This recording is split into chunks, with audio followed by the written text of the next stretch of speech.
It's the last sports den of the year. You can't hold anything back now. Here we are, ladies and gentlemen. This is it to wrap up our winter season, and towards during our entire show and towards the end of the year, we're also going to sprinkle in some memories as well from the fall. Ted LaRue alongside Matt Dean. We've got plenty of athletes, Matt, here in studio to kind of really put a bow on, when I was kind of scheduling these interviews and editing a lot of these videos. What a year it was, man, for our area teams. A lot of section championship games, a lot of section titles, appearances in state, things like that. Yeah, like you said, we'll even dip into the fall a little bit Yep. for kind of some season summary type of stuff. But really was a great year, especially, I think, for the Blaine Bengals. That's standing out in the Yep. winter right now with the girls basketball team just coming off a run to the state tournament. A little bit of an unusual state high school league schedule this year. Off week between the section finals and the state tournament. So we've got a Blaine boys basketball team they're going to be tipping off at state tomorrow, but we've got them in the building as well, too. That's going to be some of the big highlights, as well as tons of other individual state tournament competitors from really a lot of different sports: Nordic skiing, wrestling, gymnastics. We're diving into it all here, not holding anything back, as he said, last episode of Sports Den of the Year. We do have the Section 7 4A boys basketball champs in studio here in just a minute, but as you said, they're going to be playing tomorrow, and here's what the Class 4A bracket looks like prior to Tuesday's matchup. What stands out to here, Matt, as Blaine's getting ready for a matchup with top-seeded Tartan? I'm surprised at both the teams having those numbers next to their name in the top left corner. I thought Wayzata was certainly going to be the one seed. They're the defending champions. They played in the state championship game for 5 years running. So that's a surprise to me. Wayzata, they might be the best team in the state, might have Mr. Basketball on their team in Christian Wiggins. So I'm surprised Wayzata maybe didn't get more respect in the coaches' vote. Tartan, though, they're buoyed by their 29-0 record. First trip to state for the Titans in 12 years. We haven't had an undefeated 4A state champion since 2009 when Hopkins went 31-0. So I thought Tartan was going to be a 2 seed probably. I think Blaine kind of got disrespected by getting the 8. I thought they were a 6, maybe 7 at worst. So I'm kind of surprised by that. Some interesting matchups. And I think the other thing that stands out, just all the new teams we're seeing in the state tournament. We mentioned Wayzata's pedigree. Apple Valley were here last year. Good to see the Eagles starting to become a more regular participant in the state tournament. Maple Grove were here. Otherwise, it's all new teams. Alexandria were in 3A last year where they won a state championship, but Chaska, South, Tartan, all new to the state tournament teams that weren't here last year. So makes it interesting with some fresh blood in the tournament. Yeah, it's going to be really fun to see exactly how this all plays out. And now we are joined in studio by 3 members of the Blaine boys basketball team: Shiloh Aite, Henry Siemens, and Tula Gemta. Guys, thanks for joining us here today in studio as you prepare for that aforementioned game on Tuesday. I think we'll start out kind of with your start to this season. And this one's kind of, for all you guys, you can kind of chime in. 14-0 start of the season. You guys really came out of the gate humming before losing to Armstrong there on January 21st. Was there a moment? Was there a game? Was there that time where it's like, hey, this is the team that we can punch our ticket to state. We can achieve what you guys ended up achieving? I think I would say our first game of the season. I mean, Andover's a good team, and to beat them by 25 in the first game of the season was really a hot start. And I think it gave us and our coaches a big confidence boost going into the season. Yeah, I also think we started the first 14 games really strong. Our second game of the year, we played Forest Lake. We also beat them by 25. I think we just came out and really early, and we just punched teams in the face and just showed them what Blaine's about. And I think we really showed that in the first 14 games. And towards the end of the season, we also started to pick it up too. Now, when you keep on winning and winning, you kind of get used to doing things, and you get used to things going right. Maybe let's put it that way. But then you lose that game to Armstrong. You lose the follow-up to St. Paul Central. What was that conversation like when maybe things didn't go your way during that 2-game stretch? Yeah, we had setbacks during our season, but during practice, Coach would talk through it with us and kind of tell us that we're going to come back, we're going to win games, and we kept going with that. Yeah, I mean, talking about some setbacks, I mean, for the seniors here, I guess I'll pose this to you guys. The rematch with Andover, the second game, you guys give up 102 points in that game. That felt like maybe a wake-up call for you guys because you turned it on down the stretch of the year, and of course, got your revenge on the Huskies in that section title game. But what do you remember about this? A very uncharacteristic game for you guys to see you give up that many points to a good Andover team. Yeah, to be honest, it was kind of embarrassing for us because our student section showed up first, and they had the whole ESPN table for us, and we kind of just let everyone down. And one of the moments I kind of remember from that game is when Mapson stole the ball and he just dunked and he was just hanging on the rim, and it was just super demoralizing. And like we came the next day, we came to practice, and we knew that couldn't happen again. We had playoffs coming ahead of us, and we had to turn it on from that point on. Now, for Shiloh, for you, one game I think that really stands out to me, the Spring Lake Park game back in December when you put up 40 points. When did you know it was going to be a special night? When did you know it's like, oh, okay, I'm feeling it in this one, and it's going to be a good one for me tonight? I would say in the first half, after my first three, that one went in from pretty deep, and then after that I hit a couple more threes, and I just kept getting to the bucket, and I knew it was going to be a good night from there. One of the things that stands out about your guys' team, and Henry, I'll ask this to you, but overcoming deficits was a big story in the section playoffs. You guys trailed by 14 at one point in the semis against Forest Lake, came back and won. You trailed by 16 when we saw you in the section final. At one point in that first half against Andover, what was it about this team that allowed you guys to just shake off some of those sluggish starts in those last two games to get to state? I think having the ability from everybody, everybody on the team can score, right? Everybody, there's not one person on the team that can score, and so knowing that one guy doesn't have to do all the work, unless it's against Spring Lake Park, one game here or there, but just everybody chipping in helps a lot, and I mean it's really a big confidence boost, and it just helps a lot when you have everybody that can score. Henry, for you, I found this kind of earlier today. Put up 19 points, first game of the season. You mentioned that against Andover. You led the Blaine in scoring that particular game. Then in the section final, which prior to your game tomorrow what's the last game of the season that you've played, you scored 21. Led all scores against the Huskies. What was it about playing Andover this year that kind of brought the best out of you? I think matching their intensity. I mean, they're a really intense team, very physical team, and I'd like to say I'm a pretty physical player as well. So kind of just matching their energy and trying to give it back to them. Kind of some bad blood between them and some of their players, so I kind of take over a little bit.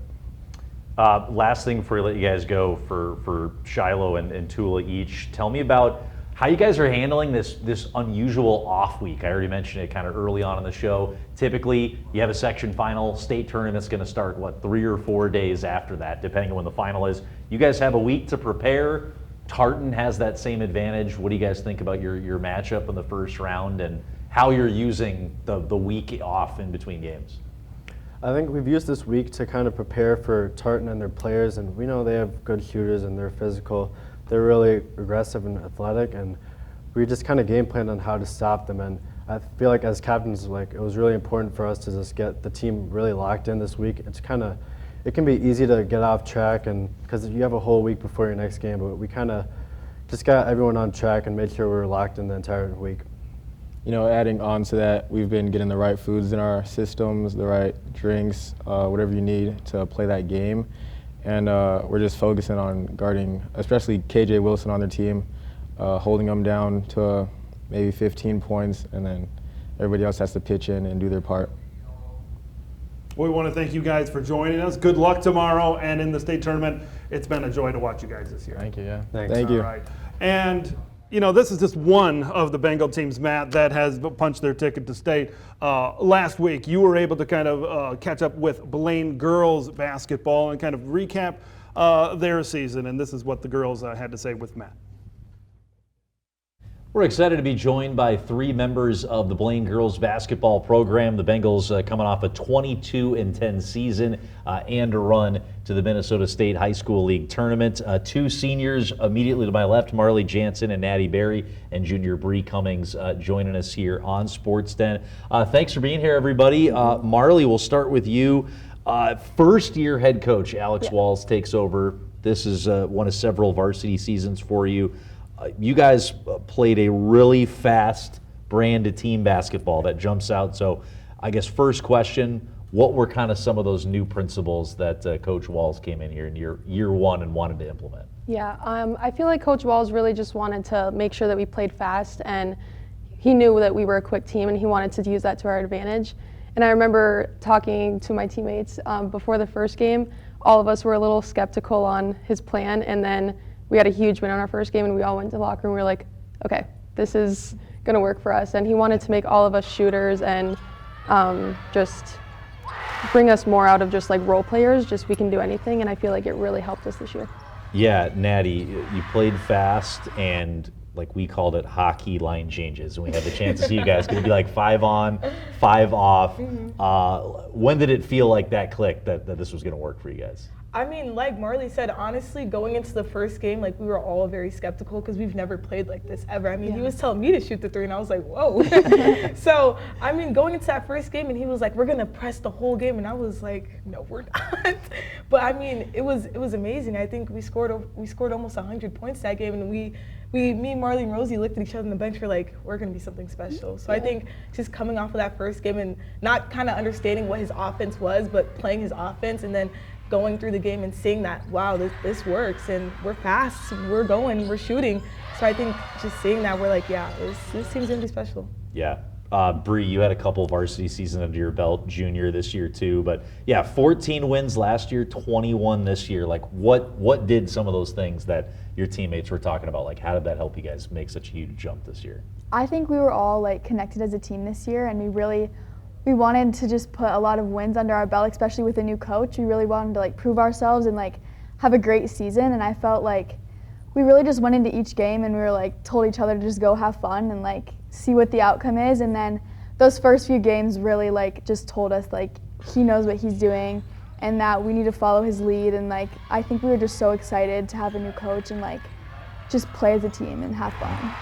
Love it. You guys went into a little bit of a rut, 3-3 to open up the new year. Really got hot though down the stretch, Natty. Like you guys won 9 of your last 10 to get to the state tournament. Like it went up another level. Like what did you see change after maybe some of those struggles early in 2026? Honestly, earlier in the year, there was like a dead spot period where a lot of us were sick or injured, so we weren't at our full capacity. But I think also just Walls knowing that we needed to move up a couple people. I think he moved up Ellie Beckman, and she's honest, she was a game changer, I think. And just understanding who works well together and who, like you said, those line changes. I mean, we were all with each other for a specific reason. I think just learning who plays well together honestly helped us get, I mean, nearing the end of the season, like we're starting way harder than we were at the beginning of the season. So I think just understanding who plays well together and understanding what offense we can and shouldn't run, I think really helped us get on that run. Yeah, for sure. Like you guys definitely, you were mixing and matching early, and then we started to see like 2 distinct groups of 5 a little more down the stretch. Marley, we should talk too about flipping the script on Centennial. They beat you guys, twice during the regular season. You beat them in the section semifinals to go to state. What were some of the things you guys were talking about going into that third matchup when you beat them in the big game? For sure. Again, like Natty said, the first Centennial game, that was like our 6th spot and hit us kind of hard. And then the second time we played them, we just wanted to prove ourselves and didn't come out in our favor. And the third time around, we said in the locker room, it's hard to beat a team 3 times in a row. And we knew the style of play that they were going to throw at us, but we wanted to, again, come out stronger and more fast at them. And I feel like the first half really showed that they didn't see the team that we could have been the first 2 times. And, I mean, at the end of the game, proved that we were the better team in the game. Bree, I heard from Coach Walls that you were questionable going into the Centennial game with an ankle injury. The ankle apparently seemed fine because you had a great game then. You scored 17 points in the section final and hit 4 threes. Was there any question to you that you were going to miss that game? Going into it, I was a little iffy about it, but our trainer's really good and he taped me up really good, and I was still a little nervous to play on it and I didn't want to hurt it worse, but once I was out on the floor, I was like, I need to be here for my team and my teammates, and I just want to prove to myself that I can play through injury and just be the tough player I am. Yeah, love it. Last couple of things, guys. Natty, you've already mentioned being encouraged to shoot more threes. Your banked three was kind of like, it felt like the defining moment of the game, honestly. He put you guys up 16. It felt like, all right, everything's kind of working for the Bengals tonight. Did you feel that on the floor? It wasn't a done deal, but it was kind of in your sights at that point. No, if I'm going to be completely honest with you, I thought it was hitting the side of the backboard. But, I mean, Coach Walls always says if Natty Berry makes it three, we're winning the game. And I think that's been true for every single game that I've made a three. So once that three went in and I looked at the crowd and I looked at my teammates, Walls was celebrating on the bench. I was like, I knew it was a done deal. I knew we were going to win. Yeah. Marley, what about the state experience? You get to play at the barn. You know you're going to see a really good team in that first round at Hopkins. But you guys do get another win added as well, too, playing in the consolation tournament. Yeah, it was the best experience ever. I will never forget it. I mean, going into the first round of state, all of us, of course, it's like, oh, Hopkins. But I feel like something so special about our team, nobody was upset that we were going to play Hopkins. We were all just so excited for the opportunity of playing at the barn. And that next win, Walls was super excited. I'm pretty sure it was our first win at state, even since 2009. Not sure, but it was just a great experience and truly made us so much closer as a team. And like, with the season being done, it's so hard, but I feel like we put it out at the best way possible. Yeah, great way to go out. Bree, last thing, tell me about the state support. Did you feel it? I'm sure you guys are planning on reciprocating it with the boys team going to state coming up too. Yeah, I think just our fans, they really just support us through like everything. And I think that's such like, our community I feel like is so special. And I feel like that's so cool that everyone showed up to the state game and like, we had signs, we had posters, we had like a send-off. I just felt like that was so special, especially with this team. I just felt like we were more connected too. Yeah, love it. All right, great season for Blaine girls basketball, 22 wins and a trip to the state tournament. Thanks to our three guests for being here on this edition of Sports Den.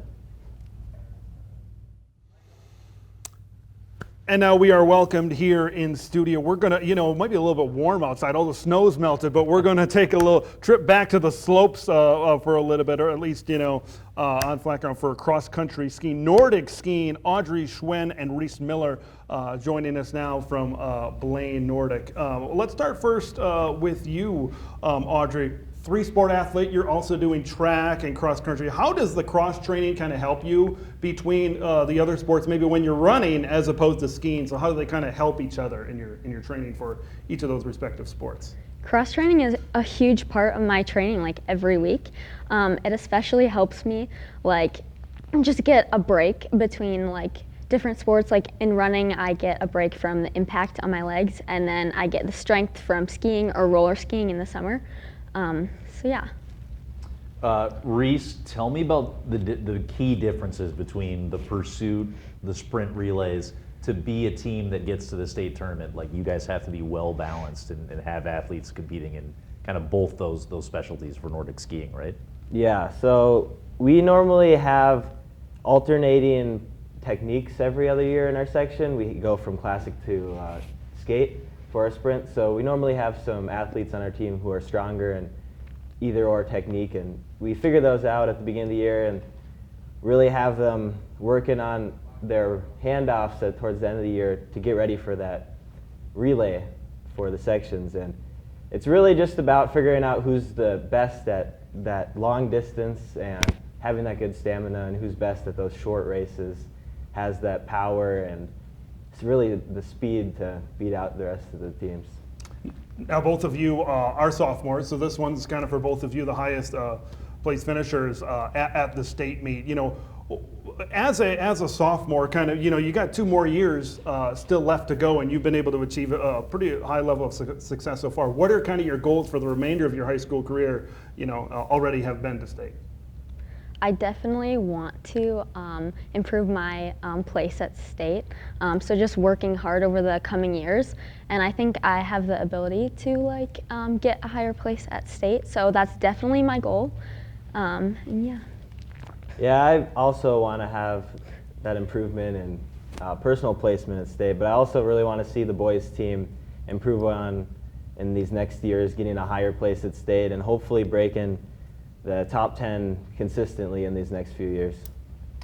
Audrey, you've already talked about some of the keys, that cross training in different sports. What are some keys to making sure you're peaking, like having your best race at the right time of the year when you get to the state tournament? Well, especially at the beginning of the season, we have to make sure that we're starting to train like a little bit easy at the beginning and then getting into training as the season progresses. And then especially during the like peak race season, like sections, conference, and especially state, we need to make sure we do some of those sprint intervals to keep our speed up, but reduce the like total effort of our skiing so that we're not fatigued for those big races. Both your teams competed at the state tournament, 12th place finishes for the boys and the girls teams. Each year, tell me a little bit about like, what were some of the preseason expectations coming in, and when did you kind of feel like you had a team that could make it to the state tournament as a group? For the girls team, I think after last year, since we were so close to qualifying for state, this year we came in with the mindset that we were gonna make it to state, and we just put in the work throughout the year to make sure that we qualified for state. And it was just such a memorable experience once we did qualify for state, because I was just so happy that I could race there with my team. And yeah, throughout the season we were just working so hard, putting in the work every single day to make sure that we had a chance when it came to sections. Yeah, starting at the beginning of the season, I guess the boys team kind of expected to do well with within our section, but we didn't know for sure where we would place at state until we got up into championship season, which is conference sections in state. And then we knew we had a very good team, and we wanted to have our best placement we had as a team ever before, which is we tied for it, so we had a very good outcome. Now, Audrey, your dad is your coach. He's also kind of your cheerleader on Instagram, maybe me a little bit as well. What does it mean to kind of have your dad so close to you throughout this journey? It's so cool. It's like such a unique experience to have my dad as my parent and also my coach. He's there cheering for me, like you said, but he also pushes me every day at practice. So just keeping that effort, making sure I'm putting in the work. But yeah, it's also just amazing to like have him there, seeing all these amazing moments in my races and just being there for me. So yeah, I really enjoy that. Audrey Schwen, Reese Miller of Blaine Nordic Skiing. Thanks guys for joining us here today. Thank you. Thank you. All right, and Matt, throughout the course of this show, we're going to take a look back on the Sports Den year that was, maybe let's put it that way, and take a look at our Sports Den stories of the year. And we've just been Bengal heavy throughout the first part of the show. So why not start with the banner year that Blaine High School has had? I mean, just amazing from start to finish what they've been able to accomplish. Yeah, I mean, talk about the winter, and I mean, we're getting filled in on Nordic skiing. It's hard to imagine a better winter sports season, but this started back in the fall, remember. Blaine boys soccer clinching a Northwest Suburban Conference title, their first in 12 years. They capped that with a run to the state tournament. Demir Sessik's dramatic goal in overtime sent the Bengals past rivals Centennial, and it was their first trip to state in 13 years. Although they would lose to Wayzata in the tourney, a 15-win campaign by the Bengal boys brought pride to Blaine and sent 6 seniors off in style. Then we got into the winter, and the dominance continued. Girls basketball, how about a rebuild in year one under a new head coach in Alex Walls? No chance. Bengals' high-flying offense would win 9 of 10 down the stretch. They'd snap a 16-year state tournament drought, and paired with a boys' trip to the state tournament, it's just the second time in school history that we've had both the boys and the girls basketball programs at Blaine both reach the state tournament. As we said, a 16-year drought for Coach Walls. Incredible job in his first year as the Blaine head coach. We heard from the Blaine boys already in the show today, too. 5 players that have gotten at least 18 points in a game. You heard Shiloh Aite, Tula Gimta, and Henry Siemens talk about it.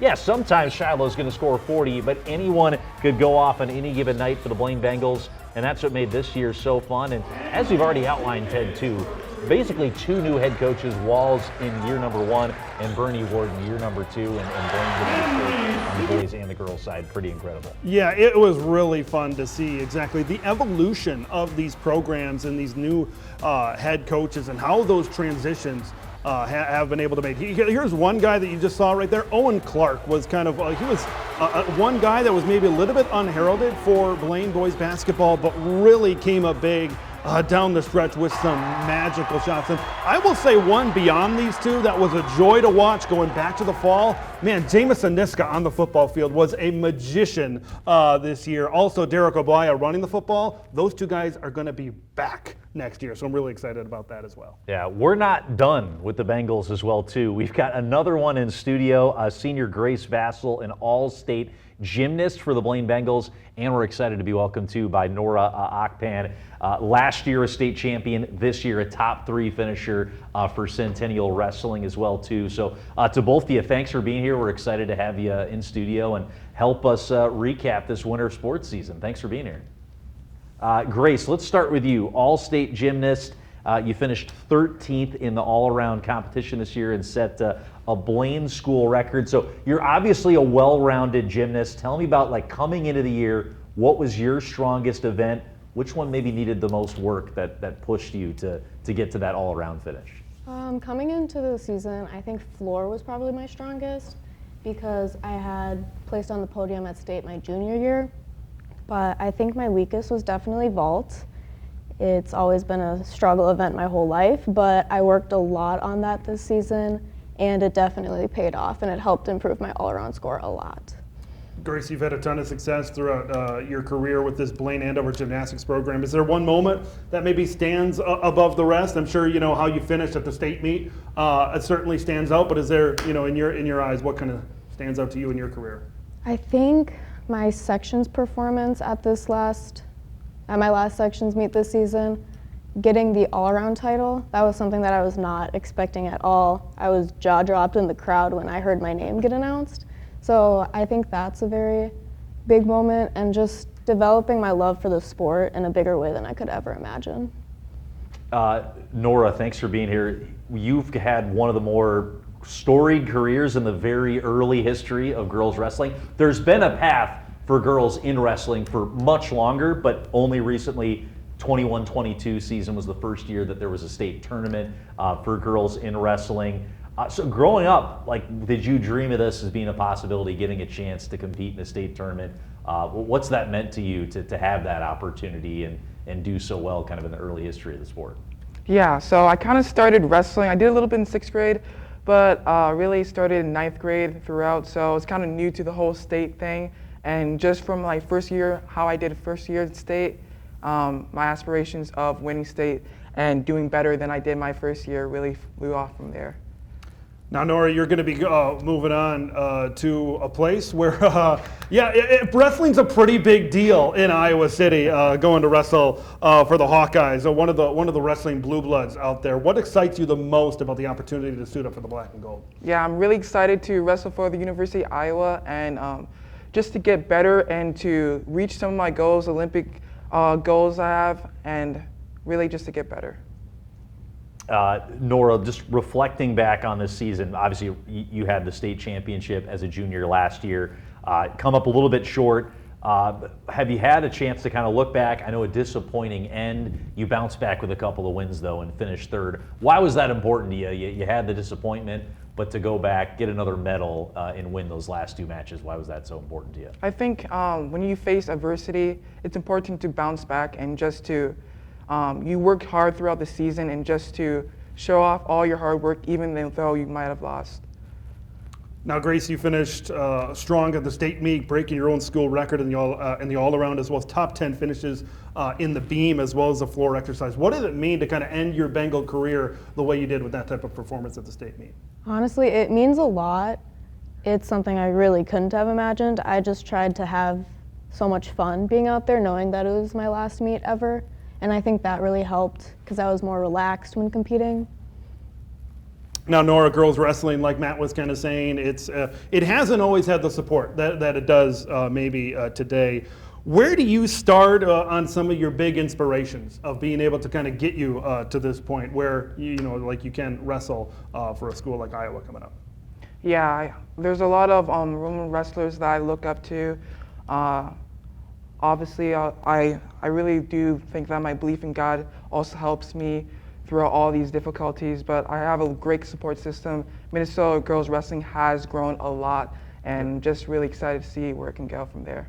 Nora, Grace, thanks for joining us, and good luck to you in the future. Thank you. All right, so Matt, we talked about our Blaine Sports Den story, and now let's transition to our Centennial Sports Den story. We just got done talking to two great female athletes, and boy, did the Centennial girls, the Centennial women have a great year this year. Yeah, I mean, that's really what stands out. You talk about the success this year, the Centennial Cougars. A lot of that came on the girls' side, and two teams in particular really stand out. We'll take you back to the fall to start. How about the volleyball team? 20-plus wins here in year number 3 for Nicole Christensen. When she inherited the program 2 years ago, she had a pretty good player from the state tournament team as a freshman, Elena Hakey, but the rest of the roster completely turned over from the last year under Jackie Rebheim-Manthe. So good building block to build around, and Elena Hakey really sensational in her senior year, named Miss Volleyball, the second for the Cougars in their program history, joining Lee Pudwill from back in 2012. And the Cougars right back to where they're used to being at the state tournament, breaking a very short 3-way stay away from the state tourney. So great year for the Centennial volleyball team, and a very successful season to kick off the fall. That would roll over into the winter. Winning breeds more winning. That carried over for Centennial girls hockey. How about 26 wins, a Miss Hockey finalist in Elena Ganetz, and really the Cougars were clearly one of the top 2 teams in the state all season long.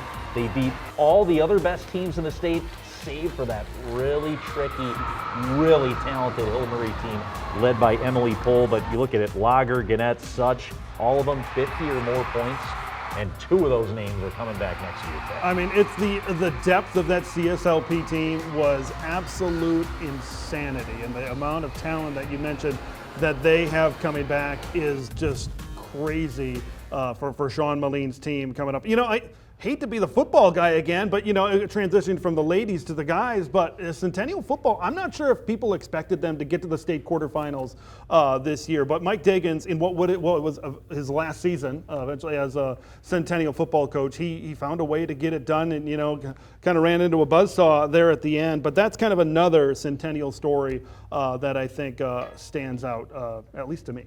Oh, totally agree. And we're talking about another great Centennial team here as we welcome in some members of the Centennial boys wrestling team. We are looking at 3 of the 5 state tournament qualifiers for the Cougars this year.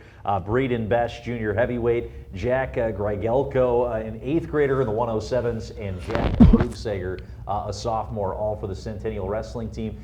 Guys, thanks for being here and helping us break down the state tournament. Appreciate your time. Yeah. Braden, let's start with you, because I think one of my favorite highlight clips we did on SportsDen this year was in the section meet. You guys face a ranked Mounds View team.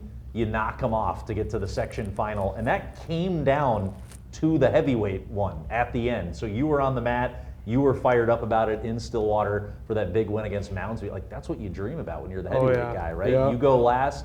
You get to win the thing and push the Cougars into the next round. It's pretty sweet, yeah. What stands out? Like, what do you remember about going into that meet? Going to the match, I kind of knew, like, probably like halfway through it might come down to me.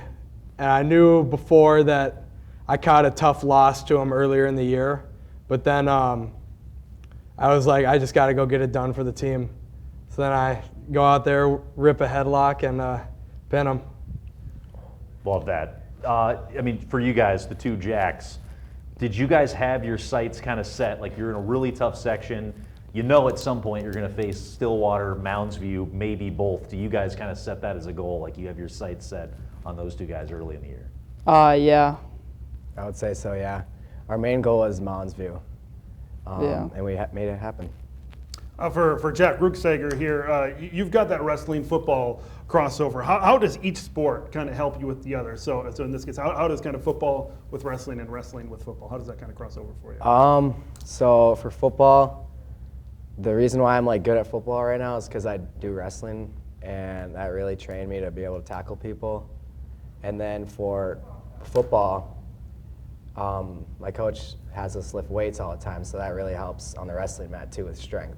So I say it's a perfect combo. All about that leverage at the line of scrimmage there, Matt. All of you kind of represented your school and community at the state meet with 3 others as well. So that's a pretty deep representation, certainly. So all of you or any of you or some of you can take a crack at this one. What does it mean to kind of have such a deep team that that represented you guys, even though your team necessarily didn't qualify for state on the team side? I would say, like, when you're in the wrestling room, there's always a challenge. You're never gonna like be with one guy who's not gonna push you, and you can always, it's always so deep, so it's always a challenge. Yeah, I agree. Pushes you. It's almost like as you make it as an individual, there's like a lot of other factors of the team that comes in, like practice partners, all of that to help you get there as well. Jack, you're just an 8th grader. You picked up a win at the state tournament this year. Like, tell me about that experience, and does that kind of just make you hungry for more of what you got left in your Centennial career? Yeah, it was fun getting down there, and yeah, I don't know. It was a good experience. Is it intimidating to walk into that building? What do you do to kind of walk around and maybe just get yourself settled and grounded in that place? For all 3 of you, you guys all competed on that mat. There's a lot going on at Grand Casino Arena during the state tournament. Any tips that you guys have for any future wrestlers who are going there and tangling on the mat for the first time at Grand Casino? I would just say you gotta know you belong there, and you made it for a reason. So you might as well try your best. You guys have a lot of youth coming back next year. We mentioned Jackson, 8th grader. You guys all have another year at least left at Centennial, and I believe 4 of your 5 state competitors all are coming back next year. So how does that make you guys excited? Braden, we'll start with you for like just kind of this being just a step in the right direction for Centennial. Oh yeah, this is just a step. I mean, we got a ton of guys coming back from middle school, coming up from middle school to high school, or like even some guys stepping up from JV onto varsity too. We got some depth, so it's going to be good next year. Looking forward to watching you guys develop and see what you can do next year. Thanks for joining us here today. Yeah, thank you very much. I like the shout out too. We're getting like a look into the youth ranks at Centennial Wrestling too. So pipeline's still coming up. I love it. Looking forward to kind of what's to come here in the future. And coming up after the break, we're going to have our last set of interviews with Centennial boys swim and dive. Stick around. We in Spring Lake Park believe in building a strong and safe community. Our city moves onward and upward while holding on to our traditions and roots. We maintain a small town feel even though we are nestled next to the big city. We believe in being good neighbors and building community with safe neighborhoods. And we believe in citizenry and promote being active both physically and socially. We in Spring Lake Park love to play and believe in having an abundance of parks, playgrounds, and green space so that everyone can take a moment to enjoy the natural beauty that surrounds us. We believe in educating our children well, so we use the most advanced tools of learning to ensure continued success and bright futures. We promote athletics to keep our children fit and healthy and build a sense of teamwork. We in Spring Lake Park believe in providing a good, stable home for industry and small business to thrive. We have a large variety of successful businesses that have found continued success and benefit from excellent visibility off Highway 65. And a large customer base, as we are located only 15 minutes outside of downtown Minneapolis. Come visit us in Spring Lake Park, and you will see why we believe our city is one of a kind.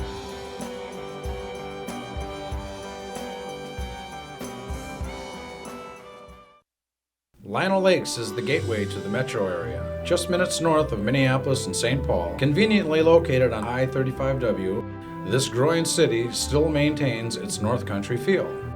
Lino Lakes is a safe, fun, and affordable community that values its award-winning schools. Outdoor lovers will discover miles of hiking, biking, and water trails. Growing businesses will find premier development opportunities with great freeway visibility and ready to help your businesses grow. Come to live, work, and play in Lino Lakes. Back here on the season finale of Sports Den, we are continuing on with the Centennial Cougars portion of the show. Welcoming in 3 state tournament participants for the Cougar boys swim and dive team. Between these 3 competitors, 7 different state tournament appearances between the relays and the individual events. We're excited to be joined by senior Isaac Wynn and juniors Grant Page and Benno Schubauer here from Centennial Cougar Swimming and Diving. Guys, first off, thanks for being here. Isaac, we'll start with you as the senior. Tell me about coming into the year, preseason expectations for Centennial in the pool. I imagine winning the section, getting to state as a team, one of the big targets you guys had coming into the year. Yeah, 100%. It might be a little bit selfish, but as my senior year, I really wanted to end it on a really good note, and the team did exactly that. I mean, first time section champs for our section, that's pretty big, and going into it, I mean, there's so many possibilities but that was a goal of ours, and we accomplished it. Yeah. It looks like the section championship, like Duluth East did not make it easy on you guys from just looking at that score. So Benno and Grant, tell me a little about that. What do you guys remember about like that section meet? It was pretty tight down to the end. Cougars pull away, take the title. Yeah, I mean, Duluth has won the section like the past 5 years, so we knew that they'd be probably one of our best competitors. So going into it, we knew it wouldn't be easy, but going in near about the 100 backstroke, we knew that we had a pretty good chance at actually winning it, and that motivated us to bring it home in the last couple races. Benno, you had 3 top 10 finishes at the state meet. What kind of prep goes into making sure that you'd be like, okay, I'm going to perform my best, I'm going to do my best here in the last meet of the year? Well, going into it, I mean, you got to like keep your nerves under control. I mean, it's very crucial to like be up on the blocks and not be super nervous, and then you gotta trust your training and trust your coaching. This year we got some new coaching from our coaches, which really helped. We got some specific work in, which really helped in the ending meet with the details, so that helped a lot. You guys have a lot of crossover of relay teams that you are a part of. You know, there's 2 of you on a relay team. I know you're all together on the 400 free. What's the best part about having some of these other guys at the desk on your relay team? I know that there's got to be some stuff. I know you guys did really good. It's good that like we all know each other and like we can trust each other to like go into the wall as fast as we can, so that the next person that jumps in doesn't go too early and get disqualified. And yeah, just nice to know your teammates as you're in your relay. Yeah, it builds the hype. And you guys, like I said, you guys all occupy the 400 free relay together, but do you have a specific relay race that is your favorite? The medley relay was really good this year. I mean, we had 4 really good splits, and we were able to win the section race in that one, so that one was probably the best. Benno, I was looking at some of the times for the section meet. Again, I think you finished less than 0.2 of a second behind the winner in the 100 backstroke. Yeah. In that event, it was really close. Did you expect that to be a tight race going in? And then how does having another guy who's like that tight with you like push you to be even better in a competition like that? I know in that case you got slightly edged out, but I'm guessing you raced a faster race with that guy being next to you. It definitely helps. Having a guy next to you, looking over after each wall, seeing him right there, it like gives you that extra boost of energy. And going into that race, I knew it was going to be really close. I mean, last year, me and that same guy were within 0.03, so I knew it was going to be tight, and he got me in the end, but either way, it was still a good race. Yeah. Last thing for Grant, tell me about kind of just some of your favorite memories of being at the state tournament with Centennial this year. My favorite memories was probably at sections finals when after we won, all of our coaches jumped in the water. That was pretty fun. And yeah, just seeing our name at the #1 spot in the leaderboard. Yeah, sometimes getting to state, that's the most exciting stuff. Yeah. And then you get there, and that's great as well, too. So, again, thanks to all 3 of our guests here from Centennial Boys Swimming and Diving, Isaac Wynn, Grant Page, Benno Schubauer. Appreciate your time, guys. Congratulations on a great season. Yeah, thank you. Thank you. Now, Matt, we're going to conclude our Sports Den stories with our final school, Spring Lake Park. You know, when you look through the fall season and the winter season, what could we talk about when it comes to SLP as the marquee thing to talk about?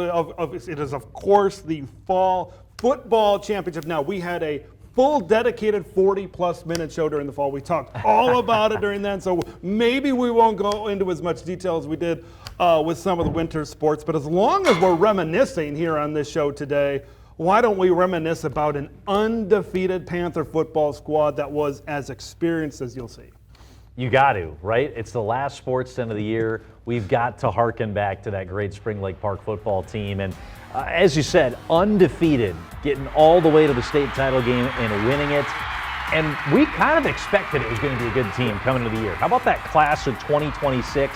Lamari Brown becoming Spring Lake Park's third leading rusher all time. You had him. You had O-lineman Jackson Drum, Sawyer Thompson, Cade Skelly, Jake Dunbar, Brody Gimelo, Colin Welch, just to name a few guys in that class of 2026 who all were starters as sophomores or earlier. Lamari Brown, number 45, he racked up all those rushing yards by getting into the mix when he was a freshman. So it was fun. We knew these guys for a few years. It all felt like it was building up to the senior year for that class of 2026, and they delivered. And just because you go undefeated doesn't mean it came easy. There was some close calls. That game in Monticello comes to mind for some comebacks for the Panthers, but they were just spectacular. Every phase of the game, offense, defense, and got some big boosts from special teams at times when they needed it. I mean, the thing about, you mentioned some of those close games, and I think some of the things that really stand out to me, you just thought on the video, that defense, that was as elite of a defense as you're going to see. And I remember when we brought in a lot of the guys. You've mentioned a lot of the names as well. I really love Jamal Smith coming off the edge. That had just a ton of quickness. That first step burst coming off the line of scrimmage was extremely difficult to be able to contain. It was just so fun to watch. And also, this was as good of a passing attack as we've seen from SLP football. You know, we know what SLP's done in the past. You know, tight splits on the offensive line, and they run, and run it again. But this year, you saw it in a few video clips there. You know, Nolan Roach, Kalen Truckenbrod and company on the outside. They could really open it up. Yeah, Roach got to 1,000 yards passing this year. It was the first time in over 20 years the Panthers have had a quarterback pass for over 1,000 yards. That was fun. We should also split some hairs too and talk about that great Centennial Spring Lake Park girls hockey team. Yeah, it's a co-op. I would say it's every year I check with Coach Moline, and it's usually like 60% Centennial. Sure. Yeah. But Spring Lake Park, they're a big part of that great wagon of a girls hockey program. And I think one of the best games and highlights maybe we did on Sports Den, Spring Lake Park girls soccer making it to the section championship game against Mounds View. You've got PKs going back and forth and back and forth, and you know the early movement. So this counts and that doesn't count. It was hold your breath all the way down. SLP unfortunately came on the losing end of that, but that's certainly something that sticks out. So that'll wrap up our coverage here of Sports Den for the year. A fantastic year, no doubt, of coverage. Lots of winners, lots of state tournament participants as well. So if we can contact Matt's agent to have him back for next year, and if we can sign on the dotted line, maybe he'll be back next year. I'll be back, and thanks to our entire crew that was here for the entire season as well. So until our fall football preview episode, he's Matt Dean, I'm Ted LaRue. We will see you in August, and we will leave you with some highlights of Sports Den this year and the best of Sports Den for the entire year. We'll see you in the fall.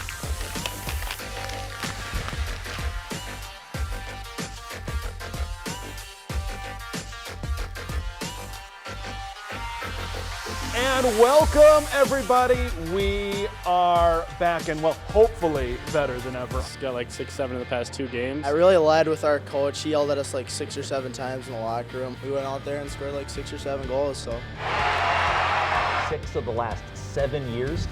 I just looked that up now, I promise. And good body positioning, and Sesek sneaks it in near post. Game winner. it's just like playing with your friends in the backyard. You're gonna have to really stay with us. Everything's dropping for the Bengals. I don't think you're going to see 44-29 like you did 3 years ago. If Blaine and Centennial played in football this week, I think all of our heads would explode. A battle for Applebee's, and we took that, baby. We got a wedge cooking. Bringing it out with a burst into the open field. What a return here by Tanner Dietrich. It will get a little scary. You'll be on the edge of your seat. That's some of the best stuff. That is Mike Diggins, the head coach. I knew we had one more in us and just had to slot it in. Got a 29, which is close to my PB.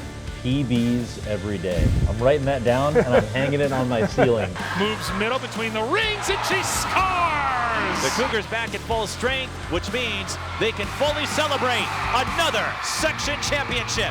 4-1 the final. Darn that conference realignment. Blaine won't be denied. They're headed back to the state tournament. I didn't like that guy. There it is. And that guy was nice. Here goes Marquel Mitchell. That's almost too easy. Touchdown. They just make up hook. I just go through it. They just make it so easy for me.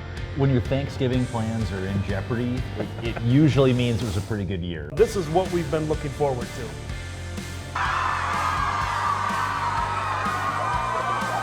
"18 minutes and 20 seconds of hockey to kick off this program today." Here's Isaac Adams shooting, save, rebound, and score! I think that would be fun. If I want that ball, I'm gonna have to go get it. No off days. Doesn't get any better than that. It was great.